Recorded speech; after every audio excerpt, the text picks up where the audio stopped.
হয়তো তোমাদের সাউন্ডটা শুনতে অসুবিধা হবে, কারণ আমি ভিডিওটা ছাদে করছি আর এখানে তো পাশ থেকে মুরগি ডাকছে, তারপরে এখান থেকে পাখির আওয়াজ, তো একটু অ্যাডজাস্ট করে নিও।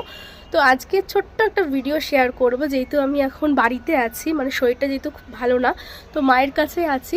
তো আজকের লাঞ্চে কি মেনু হবে তো সেটাই আমি তোমাদের সাথে একটু শেয়ার করব আজকে। তো ছোট্ট ভিডিও, তো চলো আজকে তোমাদের সাথে শেয়ার করে যে আমি আজকে লাঞ্চে কি খাচ্ছি, আর তোমরাও কে কী খাচ্ছ অবশ্যই কিন্তু কমেন্ট করে জানাবে। তো চলো একেবারে লাঞ্চটা নিয়ে তোমাদের সাথে দেখাই যে কি আজকে লাঞ্চে হয়েছে। তো চলো, আছে প্রথমেই সাদা ভাত, তার সাথে এখানে আছে হচ্ছে কচুর শাক, যেটা ইলিশ মাছের মাথা দিয়ে, আর তারপরে আছে এখানে হচ্ছে ইলিশ মাছ, যেটা আমার ভীষণই ফেভারেট, আর এইভাবে ভাপাটা আমার দারুণ লাগে খেতে।